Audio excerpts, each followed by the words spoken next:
الله عليه وسلم جعلت البركة في صباح أمتي سوديو وشرابون সামনে বসে থাকা মুসলিম সমাজ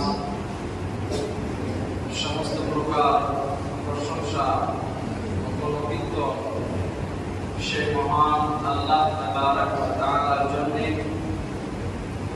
যিনি আজকে আমাদের জুমার খুতবা শোনা এবং নামাজ পড়ার তৌফিক দান করেছেন। তাই সকলে বলি আলহামদুলিল্লাহ। তারপরে আমাদের আখিরি নবী রাহমাতুল লিল আলামিন জনাব মুহাম্মদ রাসূলুল্লাহ সাল্লাল্লাহু আলাইহি ওয়াসাল্লাম উপর অগণিত দরুদ এবং অগণিত সালাম পতিত হোক। আল্লাহুম্মা সাল্লি আলাইহি ওয়া বারিক আলাইহি। সম্মানিত শ্রোতামণ্ডলী, আজকে যে বিষয়টি নিয়ে আপনাদের সম্মুখে দাঁড়িয়েছি সেটি হচ্ছে রিজিকে বরকতের উপায়গুলির বর্ণনা। কি কি আমল করলে আমাদের রিজিকে বরকত হবে, এটাই আজকে আমার বক্তব্যের বিষয়। আল্লাহ পাক যেন আমাকে ভালোভাবে বলা এবং আপনাদেরকে ভালোভাবে শোনার বা বোঝার এবং আমল করার তৌফিক দান করুন। রব্বি ইশরাহ লি সাদরি ওয়া ইয়াসসির লি আমরি ওয়াহলুল 'উকদাতাম মিন লিসানি ইয়াফকাহু কওলি রব্বি জিদনি ইলমা।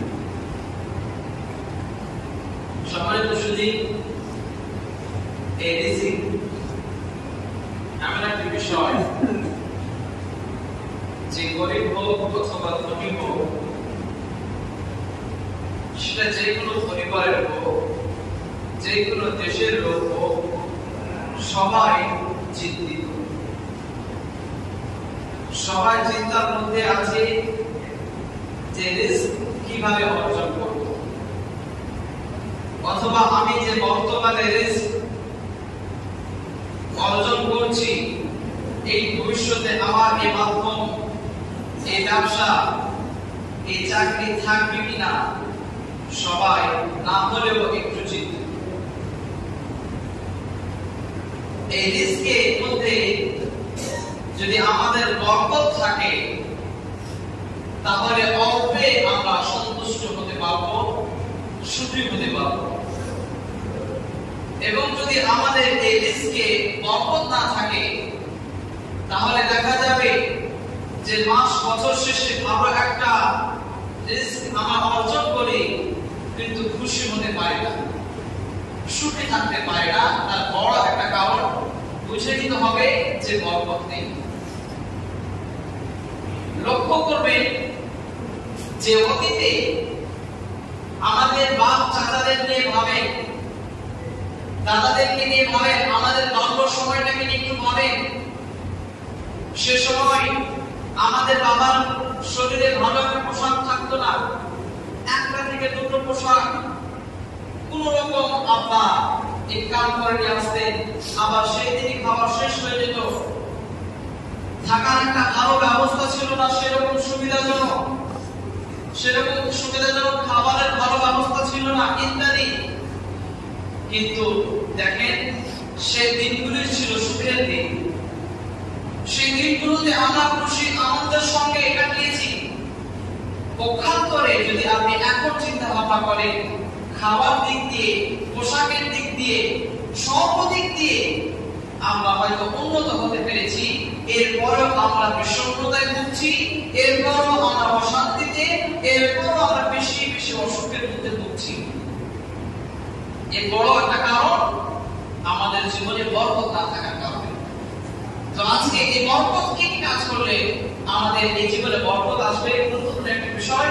অতএব আমি আপনাদের সবাইকে রিকোয়েস্ট করব আমার কথাগুলো একটু মন দিয়ে শুনবেন।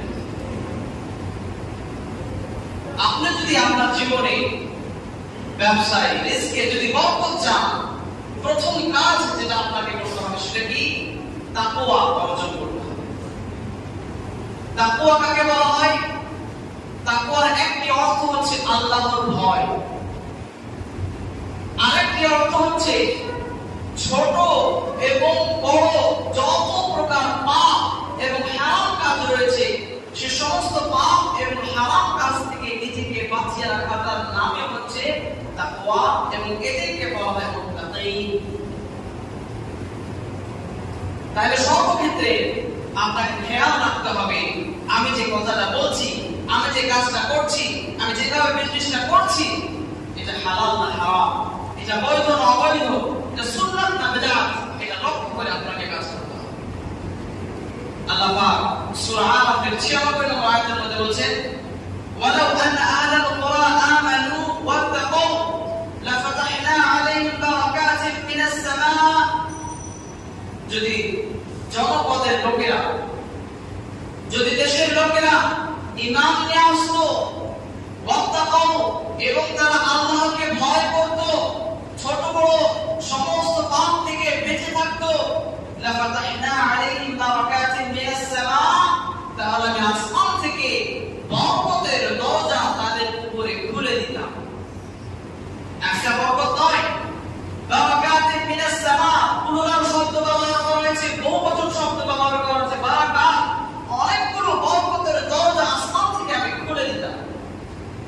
তাহলে এই আয়াতের মধ্যে থেকে আমরা শিক্ষা পাচ্ছি যে সর্বক্ষেত্রে আমাদেরকে আল্লাহকে ভয় করে চলতে হবে। নামাজ পড়তে হবে আল্লাহকে ভয় করে, রোজা রাখতে হবে আল্লাহকে ভয় করে, বিচার সালিশ করতে হবে আল্লাহকে ভয় করে। এমনটা নয় যে এই ব্যক্তি ধনী আছে, তার বংশ পরিচয় সবার আছে, এর বিচার করলে হয়তো আমার কিছু দুনিয়াতে উপকার আছে। আর যে ব্যক্তি তার গরিব আছে, এর তো বংশ সেরকম বড় নেই, এই কিছু করতে পারবে না, ও সঠিক বিচার করলাম না বা তার বিচারই করলাম না, এরকমটা নয়। বিচার করতে গিয়ে আল্লাহকে ভয় করতে হবে, বাবা মায়ের সেবা যত্ন করতে গিয়ে আল্লাহকে ভয় করতে হবে, ব্যবসা বাণিজ্য করার ক্ষেত্রে আল্লাহকে ভয় করতে হবে। সর্বক্ষেত্রে আল্লাহর ভয়কে স্মরণে রেখে আপনি কাজ করবেন, তাহলে আল্লাহ পাক আপনার জীবনে বরকত দিবেন, আপনার পরিবারে বরকত দিবেন, আপনার ব্যবসায় বরকত দিবেন, আপনার ছেলেমেয়ের মধ্যে বরকত দিবেন, আপনার জীবনের সমস্ত পরিস্থিতিতে আল্লাহ পাক আপনাকে বরকত দান করবেন। এই তাকওয়া ছোট বড় গুনাহ থেকে যদি আপনি বেঁচে থাকতে পারেন, এই তাকওয়া যারা অবলম্বন করে, যারা ছোট বড় গুনাহ থেকে নিজেকে বাঁচিয়ে রাখে, এর কয়েকটি উপকার রয়েছে। আমি কয়েকটা বলি, তারপর সামনের দিকে এগিয়ে যাই। আল্লাহ পাক সূরা তালাকে 3 নম্বর এবং 5 নম্বর আয়াতের মধ্যে বলেছেন, ওয়া ইয়াত্তাকিল্লাহ ইয়াজআল লাহু মাখরাজা। যে বান্দারা ছোট বড় গুনাহ থেকে বেঁচে থাকে, আল্লাহ পাক তাদের জন্য বাঁচার পথ বার করে দেন। তার মানে আল্লাহ, আপনি যদি আল্লাহকে ভয় করেন, আল্লাহ আপনার পরিবারকে সহজ করে দিবেন, আপনার অসুখ বিসুখকে সহজ করে দিবেন। আপনি দীর্ঘদিন থেকে আপনার স্ত্রীর অসুখকে নিয়ে, নিজের অসুখকে নিয়ে, কোন জমি জায়গাকে নিয়ে, বংশের মধ্যে কোন সমস্যাকে নিয়ে আপনি যে দীর্ঘদিন থেকে ভুগছেন, এটা আল্লাহ আপনার জন্য সহজ করে দিবেন। ওয়ায়ারযুকহু মিন হাইসু লা ইয়াহতাসিব, এবং আল্লাহ পাক এমন জায়গা থেকে তার রুজির ব্যবস্থা করে দেবে যে সে কল্পনা করতে পারবে না, তার চিন্তা ভাবনাতেও আসবে না। ছেলে অসুস্থ হয়ে গেল, পা ভেঙে গেল, স্ত্রী অসুস্থ হয়ে গেল, অপারেশন করতে লক্ষ টাকা লাগবে, সোর্স কোনো কিছু নেই, একেবারে ওয়ালে পিঠ ছেকে গেছে, হঠাৎ দেখবেন কোন একটা লোক আপনাকে মাধ্যম হয়েছে সহযোগিতা করার, কোন এক জায়গা থেকে আপনার জন্য অর্থ চলে আসলো। কখন এটা হবে? যখন আপনার মধ্যে এই তাকওয়া থাকবে, ছোট এবং বড় গুনাহ থেকে আপনি যখন বাঁচতে পারবেন, আল্লাহ পাক পৃথিবীর যে কোনো সমস্যা, যে কোনো দুঃখ, যে কোনো সিচুয়েশন থেকে পারার পথ করে দিলেন, আপনি বুঝতেই পারবেন না, কল্পনা করতে পারবেন না যে আমি এত সমস্যায় ফেসেছিলাম, কিভাবে আল্লাহ আমাকে পার করলো। আপনি আশ্চর্য হয়ে যাবেন। এই মতো ইউকাফিরু আনহু সাইয়্যাত, যারা ছোট বড় গুনাহ থেকে বাঁচে, তাকওয়া অবলম্বন করে, আল্লাহ পাক তাদের গুনাহ খাতাকে maaf করে দেন।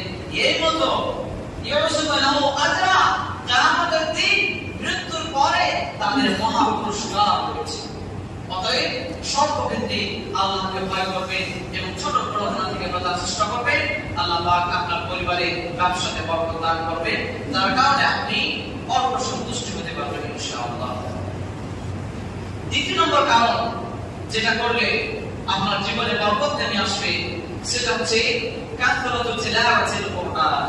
বেশি বেশি করে আপনি কোরআন তেলাওয়াত করতে হবে। সূরা সাদের 29 নম্বর আয়াতে আল্লাহ পাক বলেন, কিতাবুন আনজালনাহু আলাইকা মুবারাক, হে নবী আমি আপনার কাছে এই কিতাব অবতীর্ণ করেছি, সেটা হচ্ছে বরকতময়। এই কোরআনটাই হচ্ছে বরকতময়। এই কোরআন যে সিনার মধ্যে থাকবে, যে পরিবারের মধ্যে এই কোরআনের চর্চা থাকবে, যার জীবনে কোরআনকে নিয়ে গবেষণা থাকবে, আল্লাহ পাক তার পরিবারে তার জীবনে বরকত দান করবেন। এই কোরআনটাই হচ্ছে পূর্ণ একটা বরকতময়। অতএব এই কোরআনকে আমাদেরকে পড়তে শিখতে হবে, তার সঙ্গে আমাদেরকে বোঝার চেষ্টা করতে হবে আলেমদের সান্নিধ্যে থেকে। কিন্তু অনেকের বাড়িতে আমি দেখি অনেকগুলো তাদের কাছে পুস্তকের ভান্ডার রয়েছে, পুরো আলমারি পুস্তক ভর্তি, ভৌত বিজ্ঞান, জীবন বিজ্ঞান, ম্যাথমেটিক্স ইত্যাদি। কিন্তু আমি নজর দৌড়ে দেখি কোথাও কোরআনের একটা মুসহাফ খুঁজে পাই না। আস্তাগফিরুল্লাহ, নাউযুবিল্লাহি মিন যালিক। এই যে হতভাগা আর পরিবার কি হতে পারে যে সমস্ত শিক্ষা সে অর্জন করার চেষ্টা করলো, কিন্তু এই কোরআন, যে কোরআন জীবন বিধান, যে কোরআন হচ্ছে আমাদের জন্য গাইডলাইন্স, যে কোরআনকে পড়ে বুঝে আমার সকাল হবে, আমার সন্ধ্যা হবে, আমার বিজনেস হবে, আমার লেনদেন হবে, আমার উঠা পত্রবেতন সবকিছু হবে, অথচ কোরআন আমরা পড়ার চেষ্টা করি না, পড়ি না। অনেক পরিবার রয়েছে এখনো বাড়িতে একটা কোরআনের মুসহাফ পর্যন্ত নেই। কিভাবে আপনার পরিবারের বরকত আসবে? কোরআন কে পড়বে, পড়তে শিখবে এবং বুঝে পড়তে শিখতে হবে আলেমদের সান্নিধ্যে থেকে। অনেকে আছে কোরআন কোন রকম পড়তে শিখেছে রিডিং, কিন্তু অর্থ এখনো সে বুঝতে শিখেনি। আপনি বলবেন এর জন্য তো আমাকে মাদ্রাসায় পড়া লাগবে। আপনি এখন কর্মে ব্যস্ত হয়ে গেছেন, সংসার চালাচ্ছেন, অন্তত বাংলায় অনেকগুলো কোরআন তাফসীর বেরিয়েছে, তাফসীরে আবু বকর জাকারিয়া কিনে নেবেন, 5 খণ্ডের মধ্যে রয়েছে। সৌদি আরবের মধ্যে বাংলা ভাষাতে কোনো তাফসীর আলাদা নেই, মাত্র এই তাফসীর আবু বকর জাকারিয়া আর তাফসীর আহসানুল বায়ান বাংলা ভাষায় সৌদির বড় বড় আলেমরা অনুমতি দিয়েছে যে এই বাংলায় তাফসীরগুলো পড়ানো। তার মানে এর গ্রহণযোগ্যতা বুঝতে পারছেন। তো তাফসীর আবু বকর জাকারিয়া আপনারা সবাই কিনে নেবেন, আমি সেটা থেকে বক্তব্য দেওয়ার চেষ্টা করি ইনশাআল্লাহ। তো সম্মানিত সুধী, বাংলা ভাষায় অনেকগুলো অনেকে ভালো ভালো মুআল্লিফের লেখক বেরিয়েছে। আপনারা যে কোনো বাংলায় একটা নিয়ে চলে আসবেন এবং পড়াশোনা করেন, বোঝার চেষ্টা করবেন। অসুবিধা হলে ভালো আলেমদেরকে জিজ্ঞেস করে নেবেন। যে বা যারা কোরআনকে বুঝে পড়ে না বা বুঝে পড়ার চেষ্টা করে না, তাদের উদাহরণ হলো ফলের ছোকা খাওয়ার মতো। আপনি কোরআনকে বুঝে পড়ছেন না মানে আপনি আমের ছোকা খাচ্ছেন, লেচুর ছোকা খাচ্ছেন, প্রকৃত সে আমের স্বাদ আপনি পাচ্ছেন না। যে কোরআনকে বুঝে পড়বে সে ফলের আসল স্বাদ পেয়ে যাবে। আবার সে ফল যদি কাঁঠালের হয় বা ডাব হয়, তবে নাম ফিরে বাবু দেওয়া সম্ভব। তো কোরআনকে পড়বে, তেলাওয়াত করবে এবং এই কোরআনে কি বলছে এটা বোঝার চেষ্টা করবে আলেমদের, ইমামদের সান্নিধ্যে থেকে। মুসান্নাফ ইবনে আবি শাইবা 7 নম্বর খণ্ডের 177 নম্বর পৃষ্ঠার মধ্যে একটি আসার নিয়ে এসেছেন।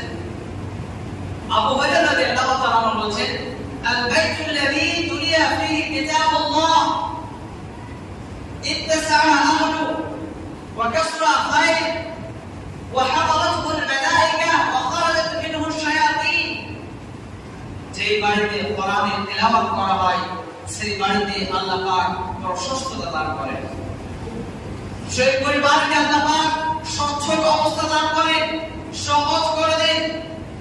ওয়াকাতুরা খায়র, এবং সেই বাড়িতে অনেক মঙ্গল নাযিল করেন, অনেক ভালাই নাযিল করেন। ওয়াহামালাতুল মালায়েকা, এবং যে বাড়িতে কোরআন তেলাওয়াত করা হয় সেই বাড়িতে রহমতের ফেরেশতা চলে আসে, বরকত দিয়ে রহমতের ফেরেশতা চলে আসে। ওয়াখারাজাত মিনহু শায়াতিন, এবং যে বাড়িতে কোরআন তেলাওয়াত করা হয় সেই বাড়ি থেকে দুষ্ট শয়তান, যে শয়তান স্বামী স্ত্রীর মধ্যে দ্বন্দ্ব লাগিয়ে তালাক করিয়ে দেয়, যে শয়তান বাবা ছেলের মধ্যে ঝগড়া করে বাইরে চলে যাওয়ার কারণ হয়ে যায়, এই সমস্ত দ্বন্দ্ব যারা লাগায় এই শয়তান, এই দুষ্ট যারা শয়তান সেই বাড়ি থেকে বের হয়ে যায়। পক্ষান্তরে البيت الذي لم يتلى فيه كتاب الله পক্ষান্তর যেই বাড়িতে কোরআন তেলাওয়াত করা হয় না দাঁত আইলো সেই পরিবারের সংকীর্ণতা নেমে আসে, অভাব অনটন নেমে আসে, পাল্লা খায় এবং সেই বাড়িতে ভালাই খায় উন্নতি কমে যায়, সংকীর্ণ হয়ে যায়। ওয়া তানকাবিতু আনহুল মালাইকা এবং ফারিস্তাগণ সেই বাড়ি থেকে কেটে পড়ে, সেই বাড়িতে আর ফারিস্তা প্রবেশ করে না, সেই বাড়িতে নামাজ পড়া হয় না, সেই বাড়িতে কোরআন তেলাওয়াত করা হয় না, সূরা বাকারা তেলাওয়াত করা হয় না। ওয়া হাদারাতু শায়াতিন এবং যত প্রকার দুষ্ট শয়তান রয়েছে যারা স্বামী স্ত্রীর মধ্যে দ্বন্দ্ব লাগায়, মা ছেলের মধ্যে দ্বন্দ্ব লাগায়, সব সময় বাড়িতে ঝগড়াঝাটি লেগে রয়েছে, মা বোনের মধ্যে, মা ছেলের মধ্যে, স্বামী স্ত্রীর মধ্যে, এই সমস্ত দুষ্ট শয়তান সেই বাড়িতে জাবিয়াত হয়ে যায়, একত্রিত হয়ে যায়। তাই কোরআন তেলাওয়াত করা আর কোরআন না তেলাওয়াত করার উপকার এবং ক্ষতি এটাকে আসার থেকে আমরা বুঝতে পারছি। অতএব আমাদের জীবনে পরিবারে বরকত নিয়ে আসার বড় একটা কারণ যে দিনে না হলেও 5 মিনিট, 2টা মিনিট, না হলে একটা আয়াত পড়ে বাংলায় বোঝা, ইমামের সঙ্গে পরামর্শ করে বাংলায় বোঝার চেষ্টা করার, এটা আমরা রুটিন তৈরি করে ইনশাআল্লাহ আমরা শরীরে পরিবারের ব্যবসা করব। 3 নম্বর যেটা উপায় আপনার পরিবারে আপনার ব্যবসায় বরকত হবে সেটা হচ্ছে যে আপনাকে যে ইনকাম করছেন সেটাকে আপনার সঠিকভাবে সঠিক জায়গাতে খরচ করতে হবে। আমাদের মধ্যে অনেক লোক আছে যারা হয়তো এক সময় গরিব ছিল, অসহায় ছিল, যখন আমাদের ব্যবসা শুরু করে উন্নত হয়েছে, ভালো একটা ইনকাম তার কাছে আসতে লেগেছে, এমন ভাবে খরচ করতে লেগেছে আর মানুষকে দেখাতে লেগেছে এবং এমন অহংকার শুরু হয়েছে যে বলার কথাই না। এইভাবে যারা টাকাকে অপচয় করে, সঠিক জায়গাতে সঠিকভাবে খরচ করে না, এক সময় আল্লাহ পাক এদের ব্যবসা থেকে, এদের জীবন থেকে বরকতকে উঠিয়ে নেবে। কোন একটা জিনিস আপনি ক্রয় করছেন, তার মধ্যে একটা হাই কোয়ালিটি আছে, একটা মধ্যম কোয়ালিটি, একটা লো কোয়ালিটি। কথার কথা, আপনি একটা কাপড় প্রেস করার একটা ইস্ত্রি বা আয়রন ক্রয় করছেন, ম্যাক্সিমাম 500,000 ঠিক আছে, 10,000 20,000 টাকা দামে এরকম আয়রন না, এটা একটা ফজল খরচ। আপনি এসে নিচ্ছেন, ঠিক আছে, 50,000, 1 লাখ, 10 লক্ষ, 20 লক্ষ টাকা দামে এসি বাড়িতে লাগানো, এটা অপচয় খরচ। অতএব আপনি যে আয় করছেন এটাকে কোন জায়গাতে ব্যবহার করছেন, খরচ করছেন এবং কতটা খরচ করছেন, এভাবে চিন্তা ভাবনা করে খরচ করা, এটা একটা মূল্য বৈশিষ্ট্য এবং এতে পরিবার বরকত আসবে ইনশাআল্লাহ।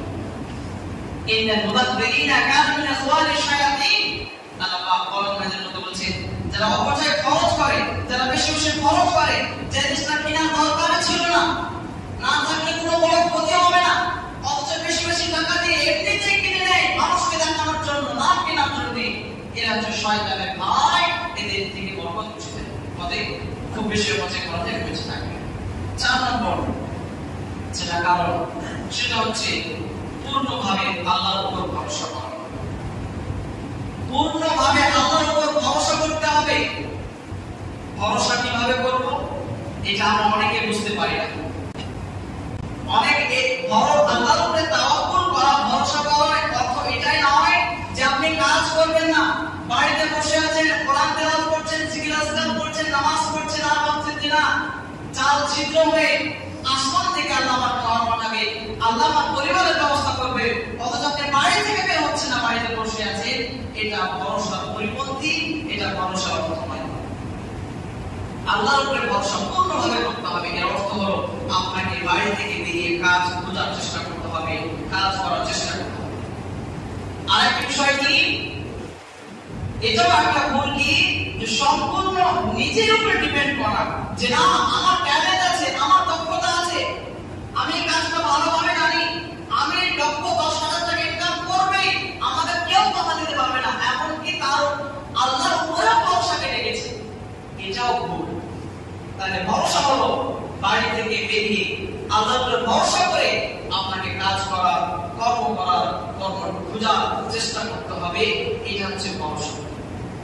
সম্পূর্ণ নিজের উপরে করলে হবে। আপনি যদি বলেন বাঙালি শিক্ষিত, বিশেষ করে যুবকদের এখন শিক্ষিত মেজরিটি অনেকগুলো আছে, যারা আছে তারা কি বলছে যে না, ভাগ্য বলতে কিছু নেই, আল্লাহ বলতে কিছু নেই, তুমি যেরকম কাজ করবা সেরকম ফল পাবা। যদি কেউ এই যুক্তি দেখায় যে না, আল্লাহর উপরে ভরসা করে কোনো লাভ নেই, তুমি নিজে কর্ম করো, তুমি যেরকম কর্ম করবে সেরকম ফল, এটা কতটা বড় কথা। আমাদের মধ্যে অনেকেই আছে যারা হার মানা পরিশ্রম করছে, করতেই আছে, লক্ষ টাকা খরচ করেছে, কিন্তু এখনো গরিব আছে। কেন? তারা আল্লাহর উপরে ভরসা করতে শিখেনি, তারা আল্লাহর ইমানে আসতে শিখেনি। আমার অনেকেই আছে কোনো কাজ করেনি, মায়ের পেট থেকে সোনার চালাক মুখে নিয়ে বড় হচ্ছে, অথচ কোনো কাজ করেনি, কোনো পরিশ্রম করতে হয়নি। অতএব আপনারা আল্লাহর উপরে ভরসা করবেন, এটা ভরসা করা পরমাদেশের পরিপন্থী নয়। সাহাবায়ে কেরাম মুহাম্মদ সাল্লাল্লাহু আলাইহি ওয়াসাল্লাম আল্লাহর উপর ভরসা করেছেন এবং তিনি যতটা সম্ভব নিজে কাজ করার চেষ্টা করেছেন। যেহেতু যখন তিনি মক্কা থেকে মদিনা হিজরত করেন, তিনি ইয়ামানের দিকে গেলেন, 3 দিন সেই গর্তে থাকলেন, অথচ মদিনা ছিল উল্টো দিকে। কেন? আল্লাহর উপরে ভরসা ছিল না, আল্লাহকে সহযোগিতা করতেন না। অবশ্য সহযোগিতা করতেন, কিন্তু তিনি যতদূর সম্ভব তিনি নিজে থেকে বললেন আল্লাহর উপর ভরসা করে যে মদিনার রাস্তা উল্টো দিকে, ইয়ামানের দিকে 3 দিন থাকলেন। যখন দেখলেন সমুদ্র নিরাশ হয়ে গেছে, আর খুঁজে পাবে না, রাস্তা পরিষ্কার, তারপরে তিনি সেই গুহা থেকে বেরিয়ে মদিনার রাস্তা ধরলেন। মুসা আলাইহিস সালাম, ফেরাউন যখন দেখলো মুসা আলাইহিস সালাম যে ফেরাউন এই বনী ইসরাইলকে শেষ করে দিবে, মুসলমানদেরকে ধ্বংস করে দিবে, ফেরাউন বুঝতে পারলেন যে ফেরাউন এখন তার সামনে আমাদেরকে শেষ করে দিবে। তখন তিনি রাতে বনী ইসরাইল মুসলমানদেরকে নিয়ে ফিলিস্তিনের দিকে রওনা দিলেন। রাতে কেন দিলেন? তার কি ভরসা ছিল না আল্লাহর উপরে? তিনি কি দিয়ে যেতে পারতেন না? তো এই সমস্ত কথা থেকে আমি যেটা বলতে চাইছি যে দুনিয়া হচ্ছে দারুল আসবাব। আল্লাহর উপরে ভরসা করবেন, তার সঙ্গে সঙ্গে যতদূর সম্ভব আপনার মাধ্যমে যতটুকু করা সেটা অবশ্যই করবেন, নচেত আপনার দেখা যাবে যে ক্ষতির মধ্যে আছে। আল্লাহ পাক আমাদেরকে শোনার চাইতে সুবিধা এবং আমল করার তৌফিক দান করুন। শেষে আরো কথা বলি ফিলিস্তিনকে নিয়ে, যে আপনারা সবাই জানেন ফিলিস্তিনের মধ্যে মুসলমানদের অবস্থা খুবই শোচনীয়। অতএব আপনারা সবাই দোয়া করবেন, আল্লাহুম্মা আখযুল মান খাযালা দীন মুহাম্মদ সাল্লাল্লাহু আলাইহি ওয়াসাল্লাম ওয়া লা তাজআলনা মিনহুম, আল্লাহুম্মা আনসুর মান নাসারা দীন মুহাম্মদ সাল্লাল্লাহু আলাইহি ওয়াসাল্লাম ওয়াজআলনা মিনহুম, আল্লাহুম্মা আ'ইজ্জিল ইসলাম ওয়াল মুসলিমিন ওয়া আযিল আশ-শিরক ওয়াল মুশরিকিন। আল্লাহ পাক যেন ফিলিস্তিনের মুসলমানদেরকে নিহায়াত করেন, আমিন আমিন। اللهم صل على محمد وعلى ال محمد كما صليت على ابراهيم وعلى ال ابراهيم انك حميد مجيد. اللهم بارك على محمد وعلى ال محمد كما باركت على ابراهيم وعلى ال ابراهيم انك حميد مجيد. سبحان ربك رب العزه عما يصفون وسلام على المرسلين والحمد لله رب العالمين.